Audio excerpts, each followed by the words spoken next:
Mga magagandang apo ni Inday Barreto na nagmana sa kagandahan niya bilang original Barreto beauty. Dominique Coangco. Si Dominique ay ang unika iha ng aktres na si Gretchen Barreto at businessman na si Tony Boy Coangco. Isinilang siya nila Greta noong April 22, 1995. At dahil unika iha siya ni Gretchen, alam niyo rin bang hatid sundo siya nito sa eskwelahan noong siya ay pumapasok pa? Kahit noong 18 years old ay hatid sundo pa rin siya ng ina. 2 kurso ang natapos ni Dominique sa kolehiyo. Unang degree nito ang Bachelor of Arts in International Fashion Foundation sa Instituto Marangoni sa London na nakuha niya noong 2017. Ang ikalawa naman ay Associate's degree sa Merchandising and Marketing sa Fashion Institute of Design and Merchandising sa California, kung saan gumraduate siya bilang magna cum laude. Sa The British School of Manila naman siya nagtapos ng kanyang secondary education noong 2013. Nang makapagtrabaho naman, naging social media assistant din ito para sa Graduate Fashion Week at Dresser and social media assistant sa Fashion Scout events sa London. Nagkaroon din siya ng pagkakataon na maging freelance journalist para sa mga kilalang lifestyle magazines na L'Officiel Manila, Philippine Tatler at Preview Magazine. Kinuha rin siya ng Preview para maging guest editor nila noong 2016 sa loob ng 1 buwan. At dahil may background ito sa fashion, una niyang ginamit ang kanyang natutunan sa fashion school noong 2017 sa pamamagitan ng isang koleksyon na inilabas nito na pinangalanang La Doña. Ang pangalang La Doña ay isang term of endearment ng kanyang pamilya sa kanya noong siya ay bata pa. Ang koleksyon na ito ay kanyang ipinakita at tumayong modelo ang ina niyang si Gretchen Barreto. Mula naman noong May 2020, itinayo niya ang The Collective bilang co-founder and director na nagsimula bilang first inclusive self-care destination in the Philippines. Noong October 2020 naman ay naging partner siya ng Run Rabbit Run na kinikilala bilang Philippine Tatler's Best Bar 2020 at isang award-winning na cocktail destination. December 2024 nang maging co-founder siya ng Sorto Solutions Incorporated, isang wardrobe inventory at insights app designed to help people understand their style and themselves better. Nakatuon ang kumpanya sa curation, self-discovery, at conscious choices in fashion. Ikinasal siya sa businessman na si Michael Hearn noong March 5, 2023 sa San Agustin Church sa Manila at ang reception ay ginawa sa National Museum of Natural History. Inanunsyo naman niya ang pagsilang ng kanilang unang baby girl na si Penelope noong May 2024. Nicole Barreto. Naging matunog naman ang pangalan ng pamangkin ni Gretchen, Marjorie at Claudina si Nicole dahil sa kinasangkutan nitong eskandalo noon. Si Nicole ang panganay na anak ng kuya at natitirang lalaking kapatid ng sikat na Barreto sisters. Unika iha rin siya ni na JJ at Marichi Ramos. At ang 3 pa niyang nakababatang mga kapatid ay sina Anton, Andre at MJ. Hindi nga mapapantayan ang kagandahan ng mga Barreto ladies at napatunayan din ni Nicole yan noong college siya at manalo bilang first runner-up sa Mr. and Miss CEU Sports Fest 2017. Graduate siya ng kursong optometry sa Centro Escolar University noong 2018. May isa na siyang anak ngayon na lalaki, si Marcos, sa partner na si Marvin Paulo Magno.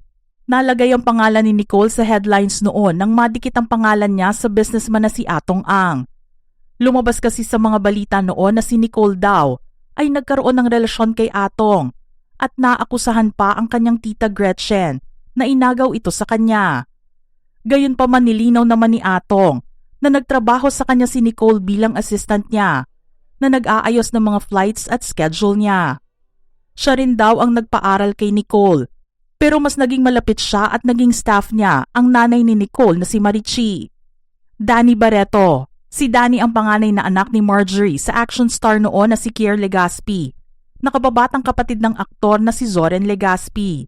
Kilala bilang isang content creator at podcaster si Danny at isa ring mompreneur na nagtayo ng sarili niyang business kasama ang mister na si Javi. Ang Wellness Whispers ay nag-o-offer ng mga wellness drink specially made to tackle modern health issues like stress, hormonal imbalances, and low immunity. Ikinasal sila ni Javi Panlilio noong April 23, 2019 sa Santuario de San Antonio Parish sa Makati City. Mayroon silang 2 anak. Ang panganay nila ay si Millie, na isinilang noong September 2019. Na-diagnose naman si Millie na mayroong speech delay, pero improving na raw ang anak dahil sa mga speech therapies. Ang bunso naman na si Riley ay isinilang niya noong October 2024. Julia Barreto. Si Julia naman ang ikalawang anak ni Marjorie at panganay nila ng actor, comedian at politician na si Dennis Padilla. Nagtapos siya ng grade school sa Miriam College noong March 2011. Nagsimula naman siya ng high school sa Miriam College mula freshman hanggang sophomore year, kung saan naglaro siya bilang miyembro ng kanilang varsity volleyball team sa WNCAA, hanggang sa lumipat siya sa St. Paul College sa Pasig noong junior year niya at nagtapos ng high school noong 2015. Nasa dugo ni Julia ang pag-aartista na nagsimula bilang isang child actress sa seryeng Gulong ng Palad noong 2006 hanggang sa makilala siya bilang si Anna sa fantaseryeng Kokey. Nakagawa ng sariling pangalan si Julia sa ilalim ng pangangalaga ng ABS-CBN at nagkaroon ng ka-love team. Tinangkilik ng mga fans ang Josh Leah love team nila ni Joshua Garcia, kung saan naman nauwi ang on-screen team-up nila sa totoong buhay. Hindi nagtagal ay nagkahiwalay sila, pero ngayon ay nananatiling magkaibigan. Naging malaking issue nga lang sa karera ni Julia ang pagkakaroon nila ng relasyon ni Gerald Anderson dahil siya ang sinasabing third party sa hiwalayang Bea at Gerald noong 2019. Gayunpaman, mariing itinanggi ni Gerald ang paratang na ito at sinabing hiwalay na sila ni Bea nang mahulog ang loob niya kay Julia. Ngayon naman na single na siya, nadidikit naman ang pangalan niya sa kapatid ng mister ni Erich Gonzalez na si Mateo Lorenzo, si Lucas. Siya ang CEO ng Restaurant Concepts Group Incorporated o RCGI na nagmamay-ari ng ilang fine dining restaurants sa bansa.